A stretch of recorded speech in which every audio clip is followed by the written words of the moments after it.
Cuando llegaré al bohío, cuando llegaré al bohío. Al vaivén de mi carreta nació esta lamentación. Al vaivén de mi carreta nació esta lamentación. Compadre, a mi cuarteta no tenemos protección, ya ves. Cuando llegaré al bohío.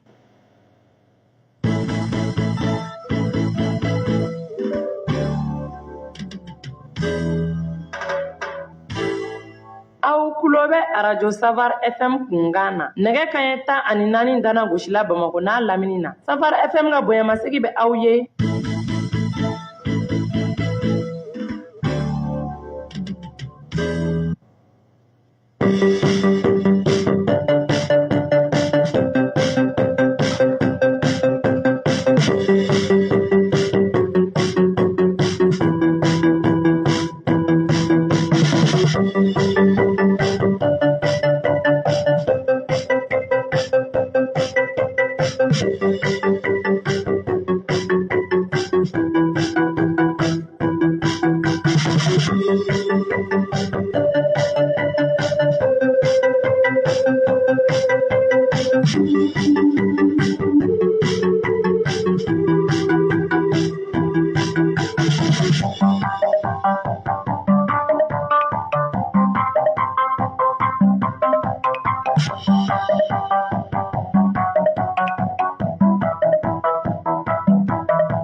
Lamɛnba cɛ ni muso denmisɛn ani mabɔkɔrɔ mamakulu ni waati in na an bɛ foli ta ka di aw bɛɛ lajɛlen ma mana kɛ yɔrɔ yɔrɔ ka jira k'a fɔ a tulo bɛ Radio Safar FM la 91.7 an bɛ laseli kɛ ka bɔ Kabala zone universitaire la bi o ye dimanche n'o bɛnna février kalo tile 27 ma san 2022 an ye ɲɔgɔn sɔrɔ ko kura émission entrepreneuriat kɔnɔna la ladalako la émission entrepreneuriat bɛ to ka lase an filɛbaw ani an lamɛnbaw bɛɛ lajɛlen ma samiridonw de fɛ nka yɛlɛmali kunkurunin donna jamukan taabolo la ni alama baasi kɛ émission entrepreneuriat na lase filɛbaw ni lamɛnbaw bɛɛ lajɛlen ma dimanche o dimanche ka daminɛ nɛgɛ kanɲɛ 14 na ka taa bila nɛgɛ kanɲɛ 15 la 14h 15h seginkan n'o ye rediffusion ye o bɛ kɛ tɛnɛdenw fɛ ka daminɛ 16h la ka taa bila 17h la émission entrepreneuriat kɔnɔna la dɔgɔkun kɔnɔna na an bɛ babusenw ta n'o ye kɛnyɛrɛye babusen dɔ ye ka se ka masala kan min b'a to an lamɛnbaw ni an filɛbaw bɛ se ka faamuya sɔrɔ la cogoya min na nin waati in na an ka fiɲɛ siraw kan maaw bɛ ka lamɛn Bamakɔ ani Kati kɔnɔna la fo ka taa se Zeno kana ma n'o o lien direct ye www.zeno.fm/Safar FM Bamako ka faraw bɛɛ lajɛlen kan an bɛ directeur nin waati in na an ka bɔlɔlɔsiraw bɛɛ lajɛlen kan n'o ye Safar FM page Facebook ye ne yɛrɛ ka page Facebook fo ka taa se o n'a a ɲɔgɔnna caman ma bi kɔni maa min tɛgɛ bɛ nɛgɛ kɛrɛfɛ la o ye Kalilu Magasuba ye jamukan k'a labɛn ni k'a lase aw ma ne Abubakar Kanute bi an bɛna kuma baabu min kan o de design thinking ye a bɛ anglais kalan an kɔni t'a dɔn sa an bɛ ka français ka yen nka a dɔn bala an kana bɛ an bolo yan nɔ ni ala sɔnna ni ale bɛna masala ni babu ni kan min b'a to lamɔ ni fɛn o bɛ se ka faamuya sɔrɔ la cogoya min na an ti a bila dangiri da la ladalakɔlɛ émission kɔnɔna la ne y'a sɔrɔ na bana bɛ se o fɛrɛ minnu bɛ kan an lamɛn u ka se ka u sen don an ka jɛmukanw na ka weleliw kɛ fɛla min b'u fɛ walima ɲininkali min b'u fɛ u ka se k'o tɛnku an ka maa wele na cogoya min na an ka siraw ye fila ye fɔlɔ ye mukan 80 mukan ani kelen 47 filanan o ye 82 82 80 ani 4 83 maa minnu bɛ ka an filɛ fana ka bɔlɔ siraw kan olu fana bɛ se ka commentaire bila yana basi ka na commentaire fana ye an bɛ kuma di an ka maa welelen ma Nali Jakarija Dumbiayi folikan bɛ a bolo a ka se ka o tɛnku lamɛnbaaw ni filɛbaaw la yan'an ka don an ka bɔbu kɔnɔna la Jakarija ni o la Kanute i yɛrɛ n'o la basi tɛ kɔni basi foyi tɛ n na alhamdulillah an b'i fɔ kosɛbɛ an ka basi foyi tɛ yen alhamdulillah mais basi foyi t'an na an b'i fɔ kosɛbɛ an ka bi wele jaabili la a diyara n ye n b'i yɛrɛ fɔ kosɛbɛ Kanute a diyara n ye kosɛbɛ ka filɛbagaw n'i ka lamɛnbagaw bɛɛ lajɛlen fo a diyara u ye kosɛbɛ équipe technique fo a diyara n ye nali in diyara n ye wa j'espère que a diyara lamɛnbagaw fana ye siga t'a la ni ala sɔnna an b'i fɔ kosɛbɛ ko kɔrɔ Jakarija Dumbiya an ka bi wele jaabili la hali d'an ka maa welelen ye ladalakɔlɛ émission kɔnɔna la dalasunsun bɛ an bolo n'o ye micro trottoir ye étant donné que bi kɔni an bɛna kuma babu min kan o de ye design thinking ye donc an ye a kanu ka dalasunsun kɛ innovation kan n'o ye kurakɔrɔyali ye o dalasunsun b'an bolo na tɛmɛ an ka jɛmukan kɔnɔna la an ni maa fila fana ye baro kɛ n'o ye Mali entrepreneur kelen ye an n'ale ye baro kɛ Zonzan So promoteur an n'ale ye baro kɛ o masala na tɛmɛ an ka bi babu kɔnɔna la baro min b'ola jumɛn kan o de ne gɛlɛya nana ka entreprise kɔnɔna la gɛlɛya ninnu a bɛ o résolu cogoya di ani a yɛrɛ bɛ fɛɛrɛ jumɛn de ta n'o ka fɛɛrɛw adopté ka se ka innovation kɛ a ka entreprise kɔnɔna la cogoya min na ani entrepreneur wɛrɛ ye baro kɛ n'o ye entrepreneur muso dɔ ye ka bɔ Sénégal Bineta Gueye an kumara innovation ni ka ye a fɛla fɔ an ɲɛna o bɛɛ lajɛlen na tɛmɛ émission kɔnɔna la ka kuma ninnu bɛɛ lajɛlen walawala ani ka kuma ka fɛɛrɛ bi babu yɛrɛ kan Jakarija Dumbiya ale bɛ an bolo kɔrɔ yan nɔ n'ala sɔnna an bɛ an minnu nɛgɛkɛrɛfɛ fan fɛ Kalilu Magasuba a ka tɛmɛ n'an ye sɔnni an bɛ segin an ka babu kɔnɔna la.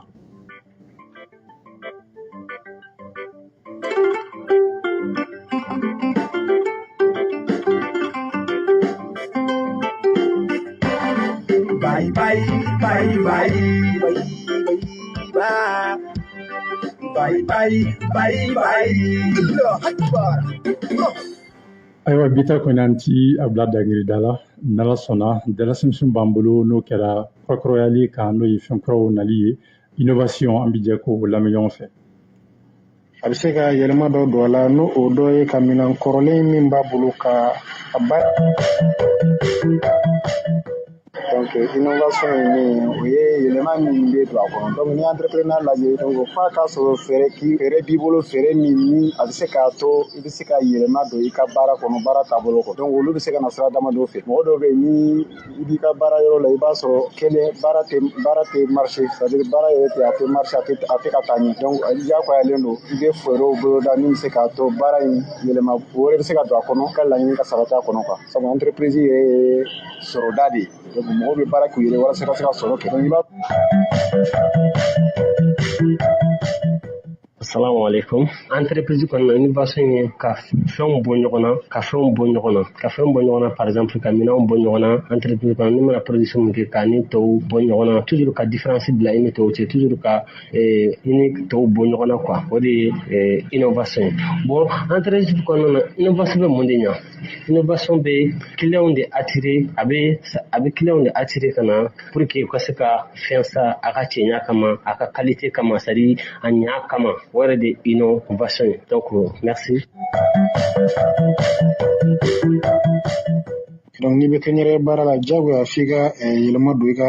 i ka baara taabolo la pour que maaw kana ɲinɛ i kɔ minɛn dɔw bɛ yen ni kɛnyɛrɛye baarakɛla b'a feere a bɛ se ka yɛlɛma dɔ don a la n'o o dɔ ye ka minɛn kɔrɔlen min b'a bolo ka a bayɛlɛma ka kɛ minɛn suguya wɛrɛ ye mais kɔrɔlen kɔni ɲɔgɔnna wɛrɛ i n'a fɔ yɛlɛma yɔrɔw bɛ se ka kɛ jumɛn wɛrɛ ye tuguni ka na ni minɛn ye min yɛrɛ tɛ sɔrɔ sugu la donc o dɔw bɛ se ka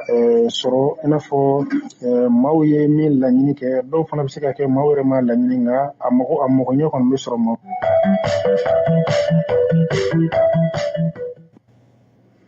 Ayiwa ne tun ye dalasunsun kunkuru ye min bolila kɔrɔkɔrɔli kan n'o ye innovation ye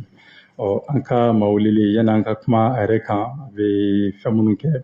an bɛ kuma tɛnkɔ la a ye faamuyali min sɔrɔ bi babu la bi babu fɔlɔ la n'o ye dalasumusumu ye a ka se ka ɲɛfɔli ka na Jaki kɔni bɔra ka an ka lɛnbaw ninnu ka kɔrɔfɔw lamɛn yala bakurubaya la i ye jumɛn de faamuya o ka kɔrɔfɔw la.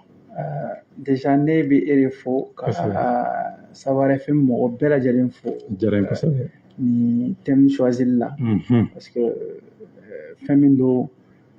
a ka kan an ka bibi in na an bɛ entrepreneuriat fɔ an bɛ kɛnyɛrɛye baara fɔ a ka kan kumaba minnu b'a kɔnɔna na an k'a ta k'a fɛsɛfɛsɛ pour que mɔgɔw ka se ka faamuya sɔrɔ a la n'an ye faamuya sɔrɔ a la an ka se ka baara kɛ n'a ye i yɛrɛ bɔra k'a fɔ cogo min na lamɛnbagaw y'a lamɛn entrepreneur dɔ de bɔra ka a ka hakilina fɔ a la non seulement innovation kan o ye min ye kurakurayali ye ani ka yɛlɛmaw don baara tagabolo la o ye entrepreneur ka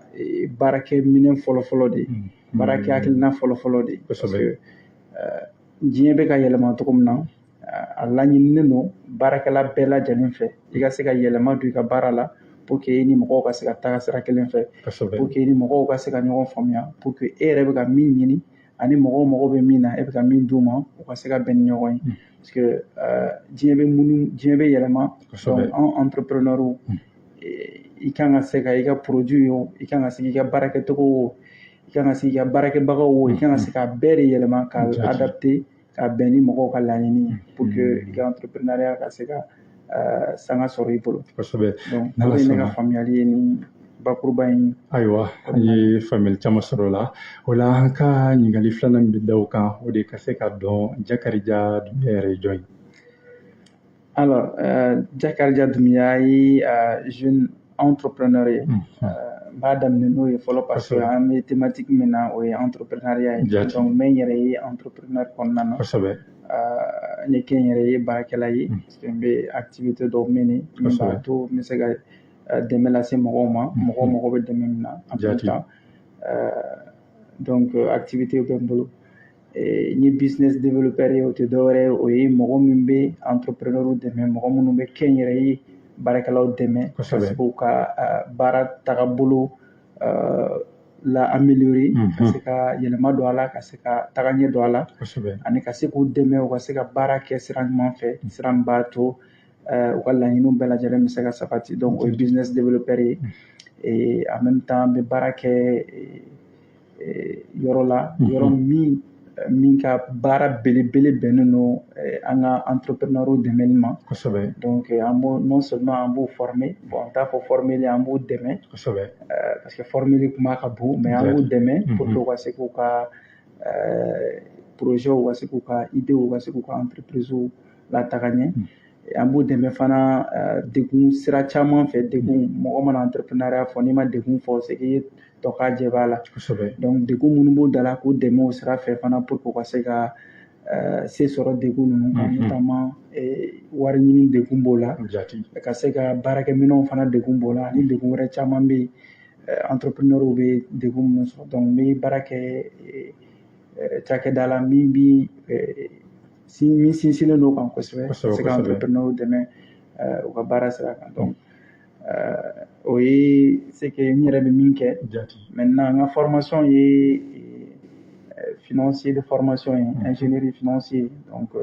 o diplôme bɛ n bolo en même temps gestion fana diplôme bɛ n bolo donc min b'a to n da bɛ se ka don gestion na n da bɛ se ka don finance fana na fɛn fɛn ye warila baara ye wariko kuma ye donc n da bɛ se ka don o la donc voilà o de ye n bɛ se ka min fɔ bakurubaya la. Ok an ye faamuyali caman sɔrɔ o la hali bi ka lamɛnbaw ladɔnniya k'a fɔ kulo bɛ radio Savoir FM de la 91.7 an bɛ laseli kɛ ka bɔ Kabala zone universitaire la i n'a fɔ an y'a fɔ aw ɲɛna cogoya min na ani Zozanso promoteur ye baro kunkurunin kɛ. climat ye ni funteni daminɛna ka ban Zozan sɔn man di a bɛ funteni min di hadamadenw yɛrɛ ka bɛɛ b'o kalama donc Bineta Gueye n'ale Sénégal entrepreneur sigilen bɛ Sénégal ka entreprise b'a bolo n'ale fana ye baro kunkuru kɛ.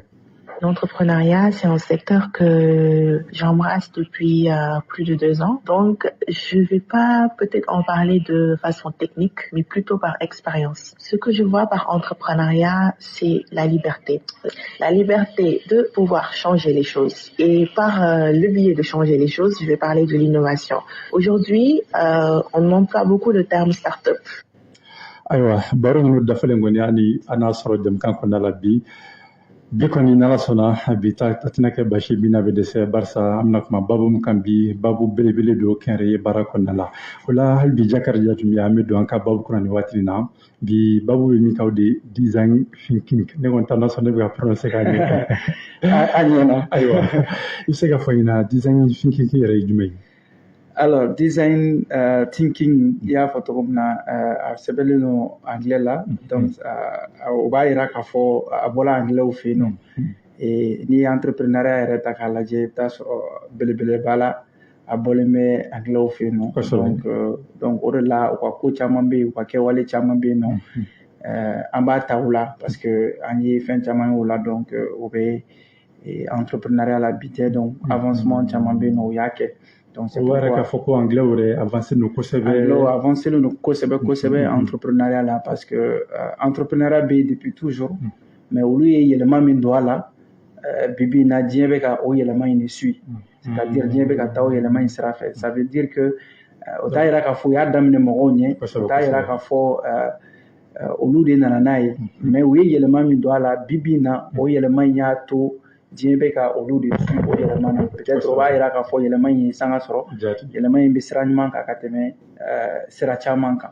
donc c'est pourquoi design thinking o kuma yin bola olu la ali anga nazara kan yɛrɛ la français la niko ki ba yelema i ta soro do ni ba je parce que ama fo la pensée design ou bien akili ka akili sɛbɛ akilina sɛbɛ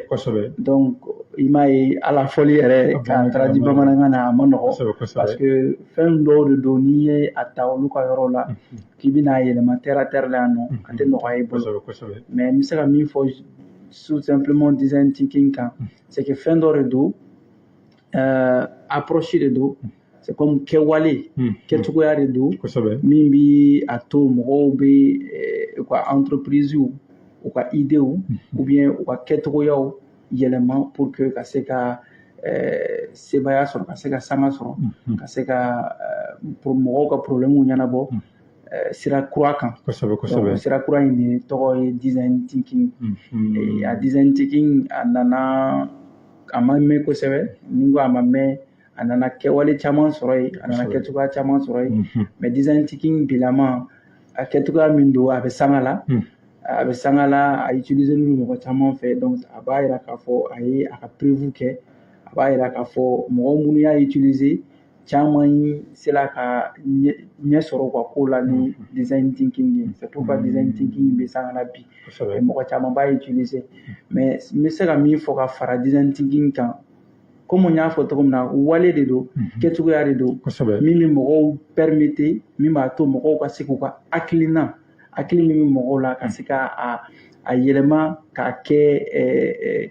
projet ye mɔgɔw bɛ c'est comme k'a réaliser parce que an b'a fɔ cogo min na diɲɛ don o don n'i ko k'i b'i ka hakilina bɛɛ réaliser i bɛ sɔn ka mɛn baara la dɛ parce que an bɛ miiri caman kɛ fɛn caman bɛ na an kunna don o don adamaden yɛrɛ bɛ miiri min kɛ a ka ca fo ka dama tɛmɛ hakilinaw ka ca mais design thinking b'a to hakilina min b'i la i ka se ka hakilina in yɛlɛma k'a bɔ hakilina na dɔrɔn k'a kɛ fɛn ye fɛn min bɛ se ka mɔgɔw lawasa fɛn min bɛ se ka ɲɛ mɔgɔw ma fɛn min bɛ se ka mɔgɔw dɛmɛ donc hali Mali yɛrɛ la design thinking an b'a utiliser mais an t'a dɔn a design thinking ma yɔrɔ de la ça veut dire que i n'a fɔ an bɛ deli ka design thinking an b'a utiliser méthodologie wɛrɛw la approche wɛrɛw la mais an t'a dɔn ko design thinking de don parce que ka mɔgɔ hakilina yɛlɛma k'a kɛ baara ye k'a kɛ entreprise ye an b'a kɛ depuis bi tɛ depuis lawale la Mali dɔnnen bɛ ni jago ye je pense que maliyɛnw yɛrɛ tɔgɔ dɔ dal'u la depuis bi tɛ a bɛ f'o ma ko julaw tɛ dɔwɛrɛ ye o ye kɛnyɛrɛye kɛbagaw ye jagokɛla ye jumɛn ye jagokɛla ye kɛnyɛrɛye baarakɛla de donc ça veut dire que maliyɛn depuis bi tan bɛ entrepreneuriat kɛ et approche caman bɛ anw y'a utiliser entrepreneuriat kɔnɔ k'a sɔrɔ an t'a dɔn a ɲɛna an ma mais tubabuw de nana nin sɛbɛn ka nin yira mɔgɔw la ok nin ye approche min ye a bɛ se ka utiliser design thinking ye o de ye approche dɔrɔn de don ka tɔgɔ d'a ma min bɛ a to approche min b'a to i ka sigi ka idée ka bɔ idée la ka na projet la ka bɔ projet la ka projet lawaleya k'a lawaleyali ka tila k'a tester tuguni k'a lajɛ n'a sɔrɔ a bɛ marcher ou bien n'a tɛ marcher donc a bɛ tali kɛ approche bɛ tali kɛ sigiyɔrɔma 5 la sigiyɔrɔma 5 sigiyɔrɔma fɔlɔfɔlɔ ye min ye ni idée b'i la hakilina b'i la parce que an b'a fɔ entrepreneuriat ye min ye i bɛ produit de bila en place min b'a to mɔgɔw bɛ se ka wasa mɔgɔw bɛ se ka nafa et ni mɔgɔw nafala u bɛ wari d'e ma o wari in i bɛ se k'a kɛ ka i ka entreprise la tourner ainsi de suite donc entrepreneuriat yɛrɛ y'o ye maintenant fɔlɔfɔlɔ nka yan'an ka don a fɔlɔ kɔnɔ an bɛ se ka ɲininkali min tɛmɛ o de jɔn de b'a utiliser ka caya yala mɔgɔ de b'a utiliser ou bien entreprise création daminɛ la a bɛ utiliser walima entreprise kɔnɔna de la a bɛ utiliser cogoya di design thinking kuma ɲɛna question diyara n ye design thinking a bɛ utiliser principalement c'est-à-dire ka caya projet daminɛ de la parce que design thinking yɛrɛ approche min ye a b'a to de i ka bɔ idée la c'est comme hakilina min b'i la ka na projet la donc hakilina in o ye ko daminɛ de ye n'est-ce pas mɔgɔ t'i to entreprise la k'a fɔ ko hakilina b'i la peut-être hakilina wɛrɛw bɛ na i la i bɛ se ka o design thinking kelen i b'o utiliser o hakilina wɛrɛw la donc ça veut dire que design thinking utiliser le ko daminɛ de la ka caya donc entreprise daminɛ de la mɔgɔw b'a utiliser ka caya donc o ye mɔgɔ minnu b'a utiliser a fɛngɛ mais minnu bɛ entreprise la fana ni idée wɛrɛ nana i la ou bien ni hakilina wɛrɛ nana i la k'i to i ka entreprise baara la bon ne bɛ zonzanni mara de kɛ bon n bɛ fɛ ka fɛn wɛrɛw kɛ parce que n ye jateminɛ wɛrɛw kɛ donc i bɛ se ka design thinking utiliser ka o projet wɛrɛ in o fana bila en place i n'a fɔ i ye fɔlɔ bila en place cogo min na kosɛbɛ o la i ko jɔsen 5 de don k'o de b'a la donc jɔsen 5 in fɔlɔfɔlɔ ye min ye entreprise kɔnɔna na n'an ko ko entreprise an ko ko baarakɛyɔrɔ an ko ko ka baara de kɛ min bɛ mɔgɔw la nafa n'est-ce pas o y'a terre à terre ye maintenant n'i bɛ fɛ ka entreprise bila en place i bɛ fɛ ka baara min kɛ o baara in a bɛna mun de lase mɔgɔw ma donc ça c'est la première chose la première question qu'on se pose o y'o ye a bɛna nafa min lase mɔgɔw ma bon pour que e yɛrɛ k'a dɔn entreprise bɛna nafa min lase mɔgɔw ma f'i ka mɔgɔw ka nafa de ɲini k'a dɔn ka mɔgɔw yɛrɛ parce que e tɛ se k'i sigilen to sisan kanute tɛ se k'i sigilen to sisan k'a dɔn ko dunuya gɛlɛya min b'a kan ou bien degun min b'a kan juste ne ɲɛda fɛ k'an sigi dɔrɔn ka miira la k'i sigi dɔrɔn ka miira la ten i tɛ se k'o kɛ o peut-être i bɛ jateminɛ dɔ kɛ maintenant pour que ka jateminɛ in k'a la fɛsɛfɛsɛ k'a dɔn effectivement dunuya sigilen filɛ nin bon ni ne degun b'a kan ni ne degun b'a kan design thinking b'a to i b'o o fɛn fɔlɔ de kɛ an b'a fɔ ma nanzarakan na ko empathie empathie ye min ye k'i yɛrɛ bila adamaden place la degun min b'a kan ka se k'o dɔn ka degun min b'a tigi kan ka se k'o dɔn parce que ne bɛna zonzan mara kɛ a y'a fɔ ko funteni gɛlɛya ni fɛnw bɛ mɔgɔw kan mɔgɔw bɛ zonzanni dun parce que an b'a dɔn a bɛ cholesterol lase a b'i ka cholesterol kɛ tan a b'a kɛ tan a b'a kɛ tan a bɛ dɔ fara i ka farikolo fɛngɛ kan santé kan etc donc o fɛn caman y'o jateminɛ kɛ a b'o lase mais est ce que a b'o lase dunuya ma ou bien est ce que a b'o lase kanute ma est ce que kanute mago b'o la design thinking baara fɔlɔfɔlɔ o de parce que i tɛ se ka ɲɛ mɔgɔ ma n'i t'a dɔn degun b'a tigi kan docteur tɛ se ka fura sɛbɛn k'a di e ma ten k'a sɔrɔ a ma diagnostic kɛ k'a sɔrɔ a ma question posé kunna k'a sɔrɔ a m'i ɲininka et puis hali n'o ɲininkali yɛrɛ ma a ka hakilina sinsin a b'i bila ka fɛn kɛ fɛn min tɔgɔ ko analyse pour que k'a dɔn tigitigi fɛn min b'i la donc design thinking baara fɔlɔfɔlɔ y'o de i tɛ se ka ɲɛ mɔgɔ ma i tɛ se ka mɔgɔ ka problème ɲɛnabɔ k'a sɔrɔ i m'a dɔn degun b'a kan mais kɔni n'i y'a jateminɛ i bɛ taa sɔrɔ waati caman na anw fɛ yan kɔni an ka entreprise caman bɛ yen i bɛ taa sɔrɔ a bɛ bila sen kan ni hakilina gansanw de an sigilen bɛ to an ka chambre kɔnɔ hakilina dɔ min na an b'a fɔ ko an b'a kɛ entreprise ye donc o b'a yira k'a fɔ o tɛ processus ɲuman ye justement c'est pourquoi bibi na n y'a fɔ cogo min na o de la approche kura nana min b'a to parce que i bɛ ka min fɔ nin tan effectivement c'est pourquoi bibi na on a plus de 90%. C'est-à-dire qu'il y a entreprise ta kemo keme. Bi kononton be datugu, bi kononton te tanye. Parce que il y a mis pour entreprise damine togo manye. Entreprise ta kemo keme bi ta sur bi kononton te tanye. Sans fly beta sur ba datugu, ado rete sans fly sur. Parce que a damine manye bolo. Ko damine manye bolo. A tagaɲɛ togo tɛ bɛɛ gɛlɛya kosɛbɛ ni garisɛgɛ yɛrɛ tɛ garisɛgɛ de bɛ se k'a to i bɛ se ka segin kɔ ka se k'a la récupérer mais la plupart du temps i t'a sɔrɔ ni daminɛ ma ɲɛ a taga laban tɛ ɲɛ bolo parce que solution yɔrɔ tɛ et c'est pourquoi l'avantage même design thinking ye avantage yɛrɛ y'o de ka se ka base ɲuman sɔrɔ parce que fɛn o fɛn base ɲuman b'i bolo i ka da la k'a fɔ o sini bɛ ɲɛ kosɛbɛ. An ka bi na hali ni y'an ka chômage n'an ka fɛnw ta k'a lajɛ Mali problème fan o fan diɲɛ problème fan o fan i bɛ taa sɔrɔ ni base ɲuman tɛ yen kosɛbɛ i bɛ taa sɔrɔ ɲɛtaga bɛ gɛlɛya mɔgɔw bolo kosɛbɛ donc c'est pourquoi design thinking jɔyɔrɔ fɔlɔ o b'a gɛlɛya mɔgɔw ma i bɛ fɛ ka problème min ɲɛnabɔ i bɛ fɛ ka entreprise min bila en place est-ce que mɔgɔw mago bɛ o entreprise la est-ce que mɔgɔw mago bɛ zonzanni sogo la est-ce que mɔgɔw mago bɛ nin na est-ce que mɔgɔw mago bɛ nin na parce que e tɛna entreprise bila en place i yɛrɛ kama e bɛna bila en place parce que mɔgɔw mago bɛ fɛn dɔ de la et mɔgɔw mago bɛ min na u b'o de san ni e taara fɛn wɛrɛ di mɔgɔw ma o mago tɛ min na est-ce que o b'o san a ka gɛlɛn kosɛbɛ donc design thinking fɛngɛ fɔlɔ o ye kosɛbɛ i ka yamaruya kɔnɔna na n bɛ n da don filanan na kosɛbɛ donc filanan ye min ye n'i ye a faamuya sisan degun bɛ mɔgɔw da la donc o kɔrɔ i b'a dɔn o ka problème ye min ye kosɛbɛ c'est comme n'i yɛrɛ bila mɔgɔ place la c'est comme u b'a fɔ hali ni i ni mɔgɔ kan ka kɛlɛ ou bien n'i ye ko dɔ kɛ mɔgɔ la n'a ma diya ye a b'a fɔ e k'i yɛrɛ bila n place laban ye donc n'i yɛrɛ bila n place la i b'a dɔn min tɛ bɛn nin ma ou bien min bɛ bɛn n ma donc i tɛ sɔn k'a k'a tigi la ou bien min bɛ bɛn a tigi ma i b'o k'a tigi donc n bɛ n bila a tigi place la a kɔrɔ ka bon kosɛbɛ c'est pourquoi n ko an bɛ design thinking kɛ ka sɔrɔ an yɛrɛ t'a dɔn a kɔrɔ ka bon kosɛbɛ donc o de y'a fɔlɔ ye bon filanan ye min n'i y'i bila place la i b'a dɔn degun b'a tigi da la donc n'i y'a tigi ka degun dɔn sisan zonzanni sogo ka di Konate ye Kanute ye mais Kanute mago bɛ a ka santé de la fɔlɔ donc santé ko de ka gɛlɛ a ma ni sogo ko ye sinon ni sogo don sogo ka ca zonzanni sogo bɛ yen sogo wɛrɛw bɛ yen mais santé o de b'a to a bɛna zonzanni sogo san donc o de la ni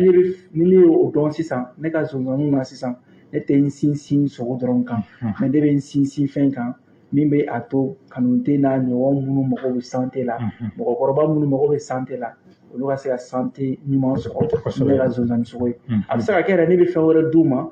min b'a to u b'u ka santé améliorer ka sɔrɔ a bɛ kɛ zonzanni sogo ye i m'a ye idée bɛ se ka yɛlɛma o kɔnɔna donc une fois que i bila a tigi place la i bɛ a tigi ka problème identifier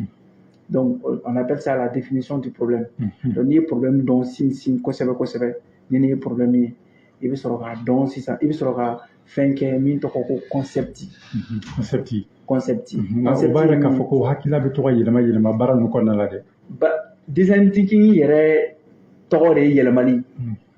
c'est une approche itérative o kɔrɔ yɛlɛma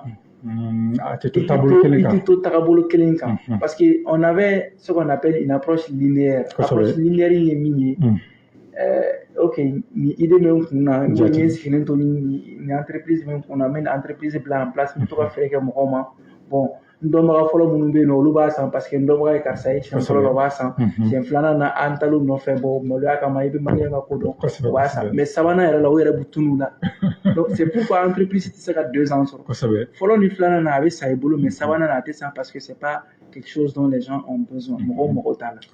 donc approche itérative in b'a to ni mɔgɔw mago bɛ min na i ka adapter ka bɛn n'u ka mago ɲɛ ye donc filanan ye o ye sabanan ye maintenant conceptualisation donc concept in tɛ dɔwɛrɛ ye donc hakilina in sisan i b'a sinsin effectivement bon mɔgɔw mago bɛ santé min na o santé bɛ se ka sɔrɔ ni zonzanni sogo ye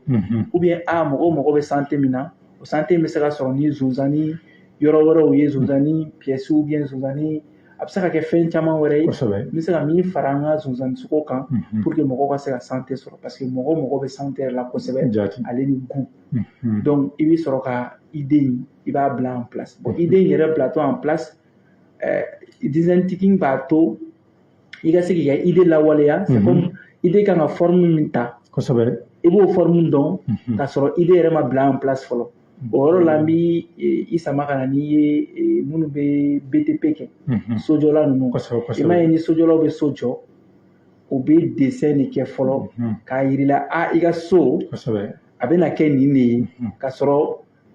hali birikidegelen ma da fɔlɔ so ma ban fɔlɔ ka sɔrɔ birikidegelen ma se souvent u b'i don so yɛrɛ kɔnɔ i yɛrɛ bɛ visite virtuelle kɛ k'a ye nin de bɛna kɛ tan nin de bɛna kɛ tan nin de bɛna kɛ tan a bɛna kɛ nin couleur de ye u b'a bɛɛ yirila fɔlɔ ka sɔrɔ so ma jɔ o de ye concept ye donc design thinking ka baara sabanan ye min ye a b'a to i b'a dɔn i ka projet kan ka kɛ cogo min na ka sɔrɔ i m'a daminɛ parce que ni i ye so jɔ k'a sɔrɔ a ma k'a tigi sago ye n'a tigi nana don a kɔnɔ a bɛ mun f'i ye nin yɔrɔ ma ne ja a ye n ci o dun b'a sɔrɔ i ye wari de don a la bon entreprise fana bɛ ten n'i ye entreprise lancer k'i ka wari don a la k'a sɔrɔ a ma kɛ mɔgɔw sago ye ou k'a sɔrɔ a ma k'i yɛrɛ sago ye donc a bɛ se k'a to i bɛna ni tiɲɛni ye donc pour que k'o tiɲɛni éviter design thinking baara sabanan bɛ a to i b'a dɔn i ka produit bɛna kɛ cogo min na k'a sɔrɔ a ma lancer fɔlɔ donc n'i y'o kɛ sabanan na sisan naaninan in bɛ i encourager naaninan in an b'o wele ko prototype ou bien échantillon o kɔrɔ de ye sisan bamanankan na k'a tester k'i ka produit i bɛ fɛ ka min kɛ k'a kun fɔlɔ bɔ mɔgɔw k'a ye parce que comme on a dit approche itérative bɛ mun de yira min ka di mɔgɔw ye o k'o de san maintenant n'i ye kun fɔlɔ bɔ sisan ka taa n'a ye mɔgɔw k'a tester mɔgɔw k'a lajɛ sisan ni n'a sɔrɔ ni ne ka d'u ye ou bien ni fili min b'a la u b'o fɔ e ye sisan e b'o fili améliorer donc ka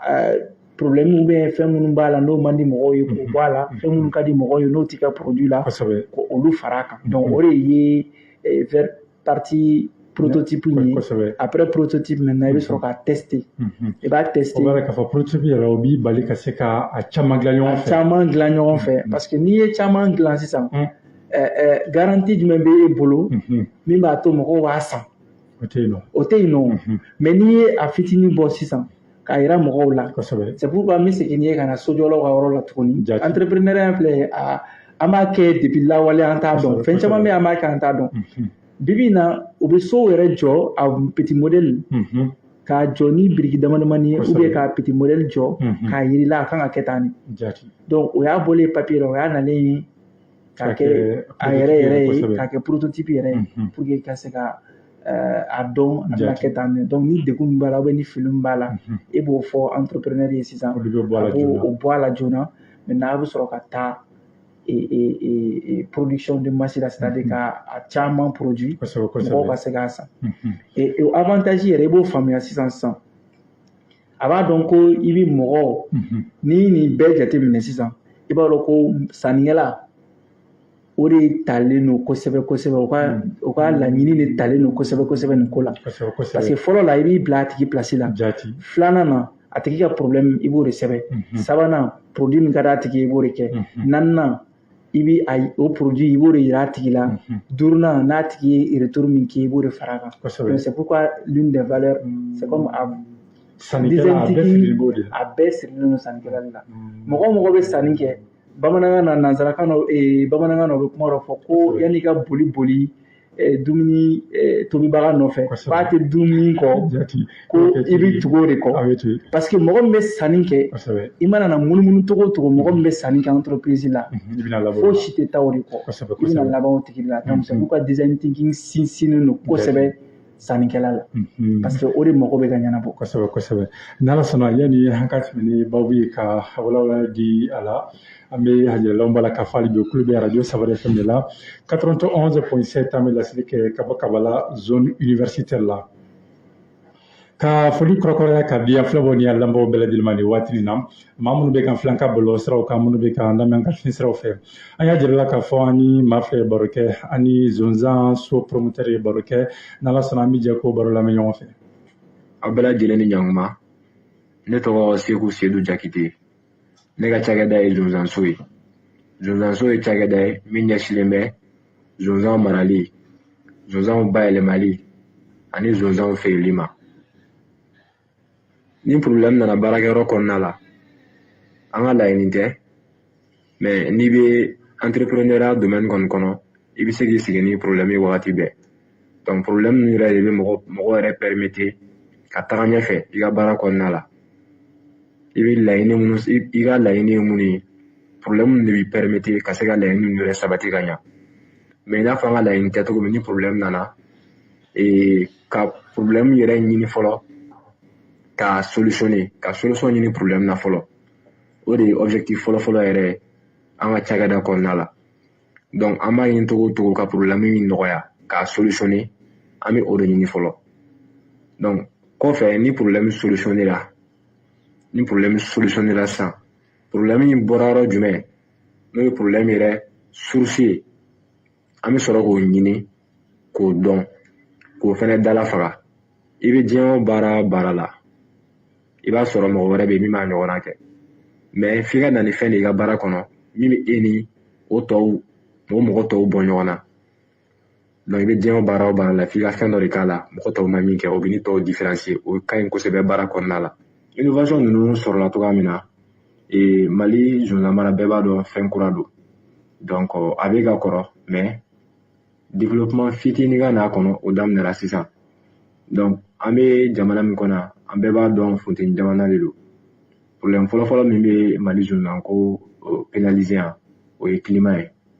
ni funteni daminɛra ka ban zonzan sɔn man di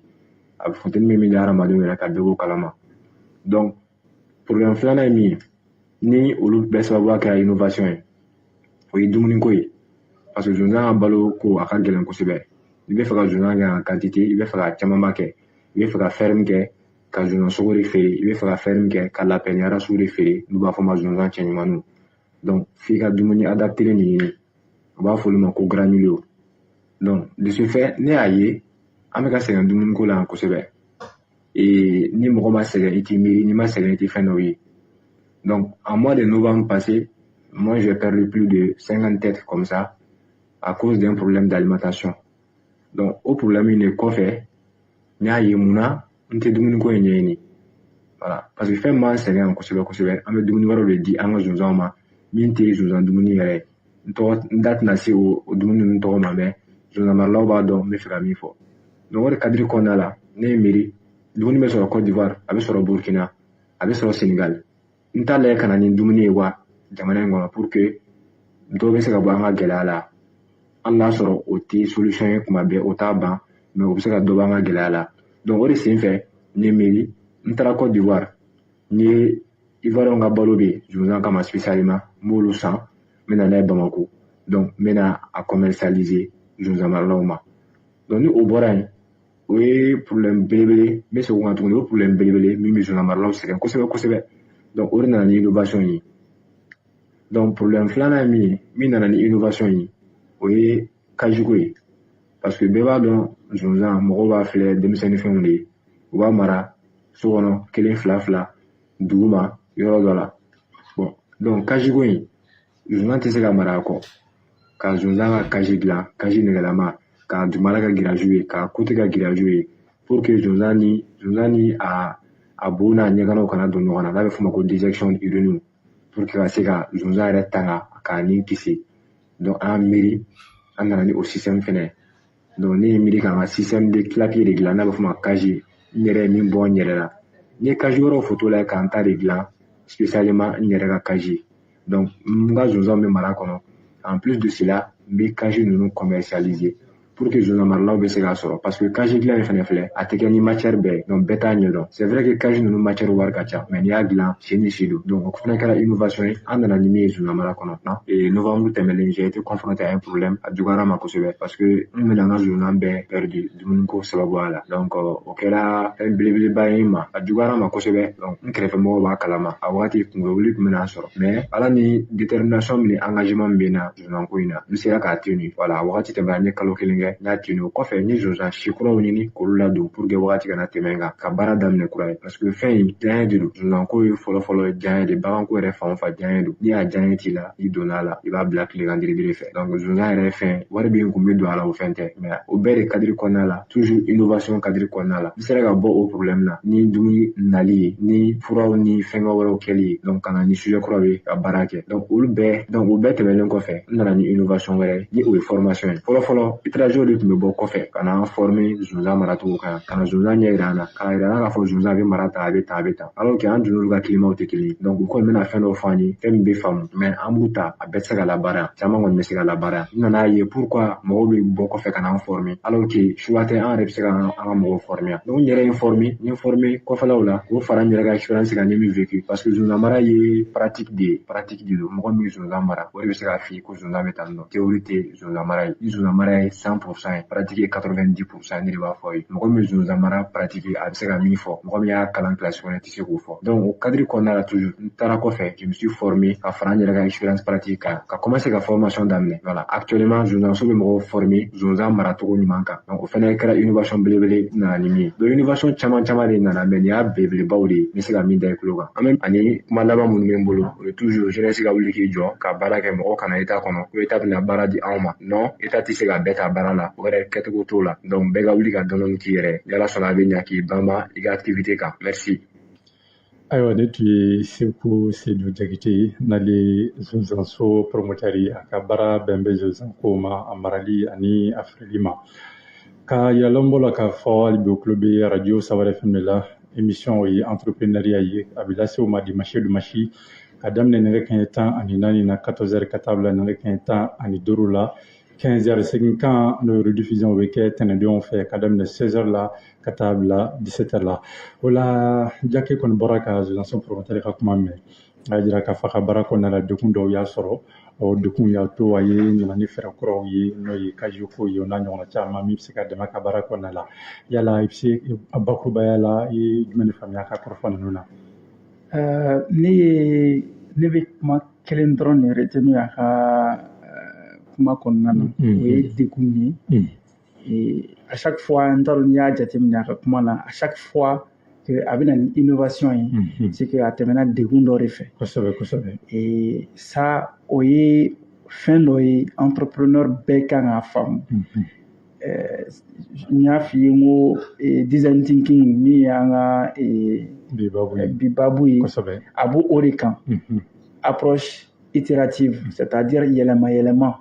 parce que ni i ye fɛn dɔ daminɛ ka continuer o sira fɛ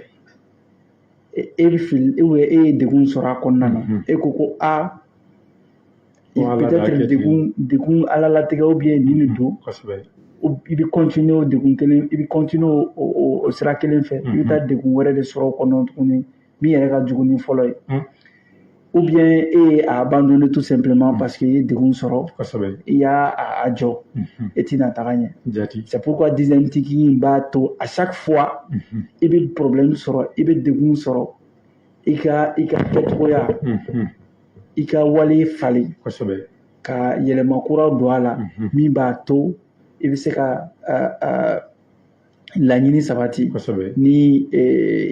sira kura tali ou bien ni kɛcogoya kuraw nali i ka baara kɔnɔna na an b'o wele ko innovation à chaque fois i bɛ yɛlɛma kɛ à chaque fois i bɛ ko kura don i ka business la i ka entreprise la i kɛlen don i bɛ ka chance de di ka entreprise ma ka se ka taa ɲɛ design thinking sinsinnen don o yɛrɛ de kan yɛlɛma à chaque fois k'a yɛlɛma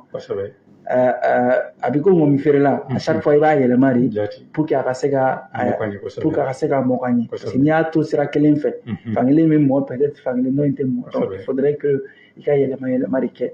pour que i ka se ka se sɔrɔ i ka se ka sanga sɔrɔ et puis hali mɔgɔ minnu bɛ e ta ɲɔgɔn kɛ i ka se ka tɛmɛ o la parce que i kelen tɛna baara kɛ ça c'est sûr voilà donc ne b'o de faamuya ni kuma in kɔnɔna na. n'Ala sɔnna an ni maa filanan fana baro kɛ ɲa dɔn nin waati na ne ka technicien kɔni a bɛ ka janfa don kow la dɛ barisa an bɛ witiri kɔfɛ ale bɛ dumuni na n'Ala sɔnna a yira bɛɛ lajɛlen na k'a fɔ jamukan kɔni ni a banna a bɛ bila page caman sanfɛ i n'a fɔ Mali entrepreneur a bɛ publier o page sanfɛ fo ka taa se yɛrɛ ye TV ma a bɛ tila ka publier olu ka page sanfɛ ani entrepreneuriat par excellence émission entrepreneuriat bɛ publier ni page bɛɛ lajɛlen sanfɛ ni jamukan banna ni waati in na fana an bɛ direct la Savar FM yɛrɛ ka page Facebook kan ani ne yɛrɛ ka page Facebook fo ka taa se page wɛrɛw ma an ni maa filanan min ye baro kɛ n'o ye Bineta Gueye ye ale ye entrepreneuriat sigilen bɛ Sénégal ka entreprise b'a bolo an ye kɔrɔfɔ min sɔrɔ ale bolo an bɛ jɛ k'o lamɛn ɲɔgɔn fɛ.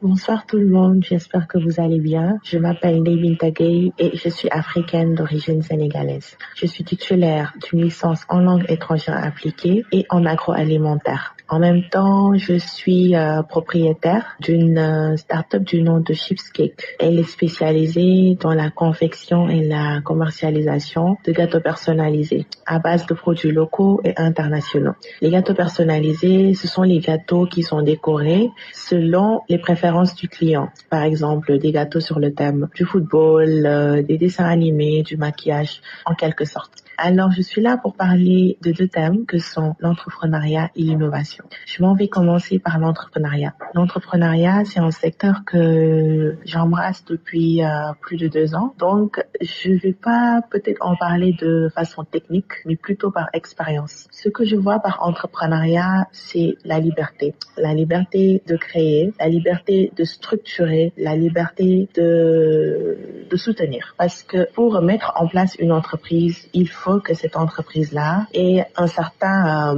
impact sur l'entrepreneur même, mais aussi son environnement, ainsi que ses proches, ses clients, voilà, son écosystème. Alors, je trouve que l'entrepreneuriat est une voie essentielle pour un développement et que c'est incontournable pour pouvoir mettre en place quelque chose de durable. Je veux dire, c'est bien beau d'être salarié, c'est la sécurité, mais je dirais que, comme je l'ai dit au début, l'entrepreneuriat, c'est la liberté. La liberté de pouvoir prendre des décisions, la liberté de pouvoir changer les choses. Et par le biais de changer les choses, je vais parler de l'innovation. Aujourd'hui, on emploie beaucoup le terme start-up sans vraiment peut-être maîtriser le terme. Vu que start-up, on le prend toujours en entreprise, alors que l'essence même d'une start-up, je dirais que c'est l'innovation. C'est le fait d'apporter quelque chose qui n'existait pas avant. Alors, c'est important d'innover tout simplement pour créer de la valeur. Et c'est le fait de créer cette valeur-là qui va permettre d'attirer des clients et de pouvoir faire évoluer son business. Alors, je dis que la meilleure manière d'entreprendre, c'est d'innover. Voilà. Vu que les gens auront toujours besoin de quelque chose qui n'existe pas encore. Donc, le fait d'innover, ou bien même de prendre quelque chose qui existe déjà, mais de l'améliorer, de rénover cette chose-là, ça permet de créer de la valeur, mais aussi de tendre vers le développement. Comme vous le savez, en Afrique, on est les adeptes du copier-coller. On est très inspiré, mais le problème, c'est qu'on a tendance à photocopier ce qui se fait à l'Occident. Et c'est d'ailleurs ce qui provoque le fait qu'on soit toujours un peu en recul par rapport aux autres. Je dis que actuellement, avec la tendance qu'il y a, malheureusement, avec les tendances du racisme, je me dis que si on prône l'entrepreneuriat et l'innovation, l'Afrique, les Noirs en général, pourront bien marquer leur empreinte dans le monde, ce qui fera qu'on soit beaucoup plus respecté. Au lieu de protester pour un seul jour pour l'Afrique ou bien la race noire, moi je dis qu'il faut favoriser l'entrepreneuriat pour marquer notre empreinte au sein du monde. Alors, pour ne pas trop sortir du sujet, je pense que je vais m'arrêter là. En tout cas, ça a été un plaisir de participer à cette émission. Je salue tous les Maliens, les Sénégalais, les Africains en général et tout le monde. Merci beaucoup. Et je salue les auditeurs de la radio Savar FM. Merci beaucoup. Ayiwa ne tun ye n de ye Bineta Gueye alors coach bakurubaya la ale fana ka kuma bɛ tali kɛ dɔɔni Seku fana ka kuma la n'o ye innovation ye a y'a jira k'a fɔ farafinna kuma caman na an bɛ copier-coller de kɛ n'o ye k'a lajɛ fan tɔw fɛ min bɛ ka kɛ ka n'o kelen ye ka sɔrɔ an ma jateminɛba kɛ. Entrepreneuriat ye kelen ye et je pense que plus an b'a essayer n ka kuma daminɛ na n y'a fɔ o cogo la ka fasafasaya mɔgɔw ye parce que il faut pas que mɔgɔw ka design thinking ta ne yɛrɛ ka combat personnel c'est comme ne yɛrɛ ka kɛlɛ ne yɛrɛ ka kɛlɛ ye o de ye bi o kɛlɛ in kɔnɔna na n ye découverte dɔ kɛ Sénégal d'ailleurs mais la sénégalaise m'a fɔ kosɛbɛ a ka nin kuma na n ye découverte dɔ kɛ Sénégal qui est très très simple mais au fana ye design thinking modèle de donc pour te dire que Sénégalais déjà olu ye nin kɛlɛbolo in ta olu ye nin sira in ta pour tout simplement dire aux gens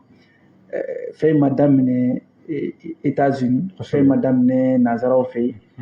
entrepreneuriat in bɛ depuis lawale anw yɛrɛ dɔnnen don ni entrepreneuriat de kɔ kan malien yɛrɛ u b'a fɔ i ma ko jula o kɔrɔ ye entrepreneur donc ça veut dire que malien yɛrɛ dɔnnen don ni jago de ye kɔ kan ça veut dire que malien ka entrepreneuriat ma daminɛ bi mais il faut pas que an ka tagabolo bila an ka fili ka bɔ an bolo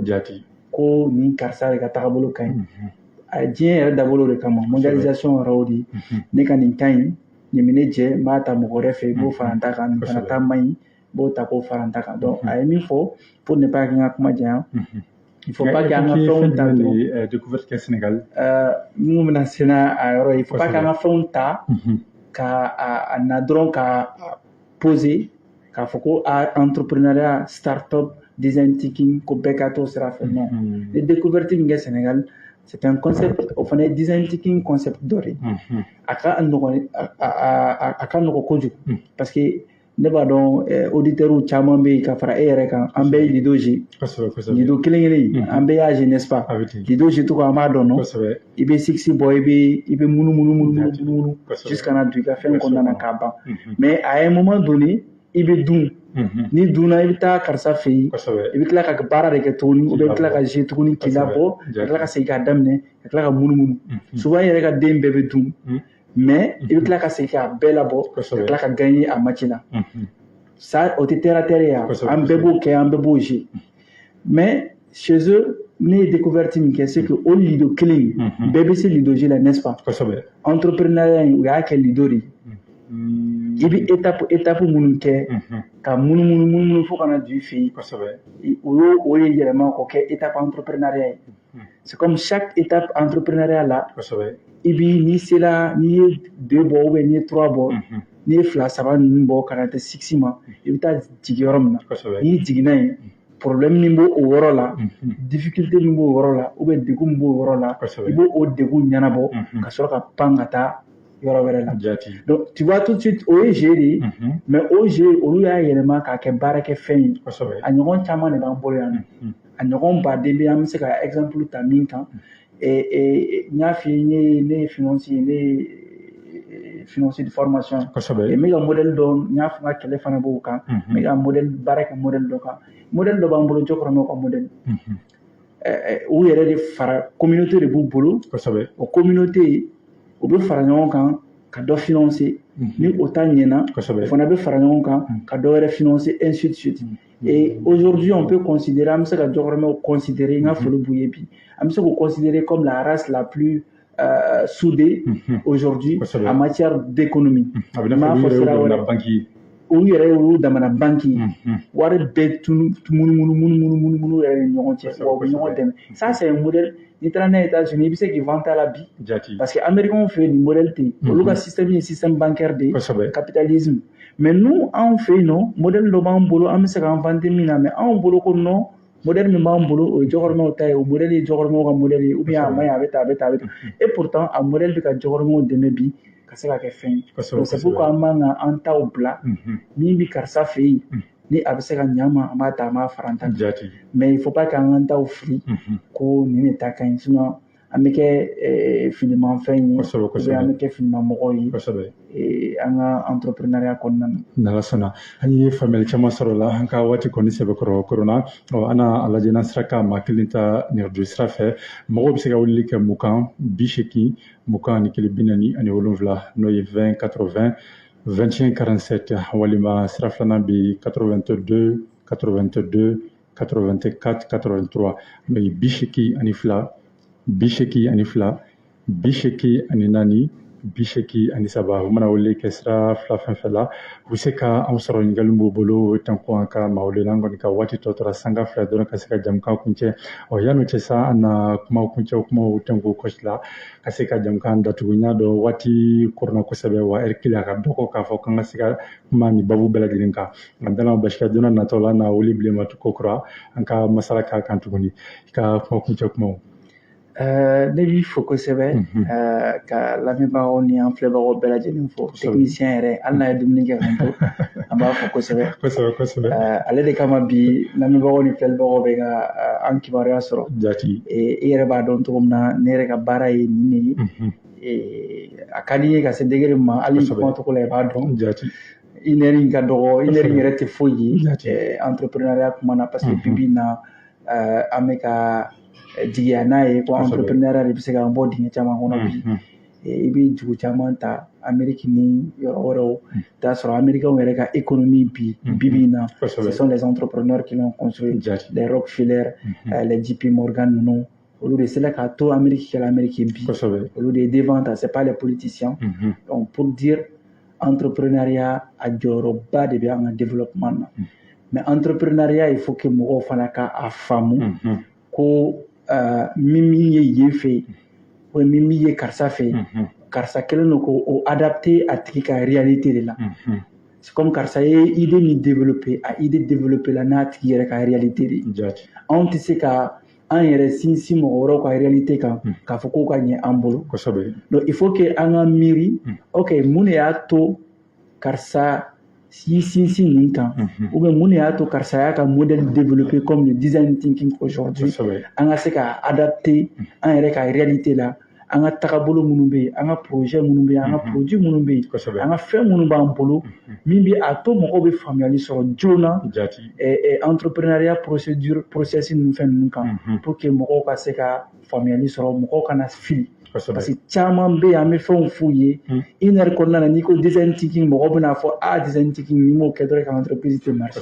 ou bien design thinking dunuya ye min fɔ ne yɛrɛ bɔra ka min f'u ye dɔrɔn o ye modèle kelen dɔrɔn de ye design thinking na dɔ wɛrɛ b'a ta f'i ye i tɛ faamuyali sɔrɔ donc a ka ca mais anw kan ka a faamu an bɛ min ta o ka se ka bɛn an ka réalité ma o ka se ka ɲɛ an ma k'an ka entrepreneuriat développer a ka lamɛnbagaw a ka filɛlibagaw an b'aw bɛɛ lajɛlen fo entrepreneuriat bibi na mɔgɔ kelen ko tɛ an bɛ deli k'a kɛ don o don an k'an sinsin k'an ka formaliser an ka se ka ɲɛ mɔgɔw ma an ka mɔgɔw dɛmɛ an k'an yɛrɛ dɛmɛ an ka se ka an ka impact kɛ an ka jamana kɔnɔna na o de ye ne ka kuma laban ye merci beaucoup a diyara n ye kosɛbɛ Jakarija Dunbiya an bɛ fo kosɛbɛ ka bi wele jabili la n y'a dɔn an ye faamuyali caman sɔrɔ ka hakɛto ɲini kɛ lamɛnbaa bɛɛ lajɛlen fɛ barisa waati kɔni a sɛbɛkɔrɔ korona na dɔw ye message bila ko WhatsApp kan nka ma se ka olu bɛɛ lajɛlen kalan an bɛ o hakɛto ɲini kɛ bɛɛ lajɛlen fɛ ni ala ma basi kɛ segin ka rediffusion a bɛ kɛ sini tɛnɛn ka daminɛ 16h la ka taa bila 17h la maa min tigɛ tun bɛ nɛgɛ kɛrɛfɛ la bi o ye Kalilu Magasuba ye ka jamukan labɛn ni ka lase ma ni Abubakar Kanute an ka maa welelen Jakarija Dunbiya hali tun an ka invité an tun bɛ ka kuma babu min kan o de ye design thinking ye donc ni ala ma basi kɛ don n'a nataw la an na wele bila ko kura min b'a to an ka se ka masala ni babu a taabolo kelen kelen kan yaasa lamɛnbaw ka se ka faamuya sɔrɔ la jamukan ni a bɛ rediffuser page wɛrɛw sanfɛ n'o ye Facebook page ye an bɛ foli bɛɛ lajɛlen ma merci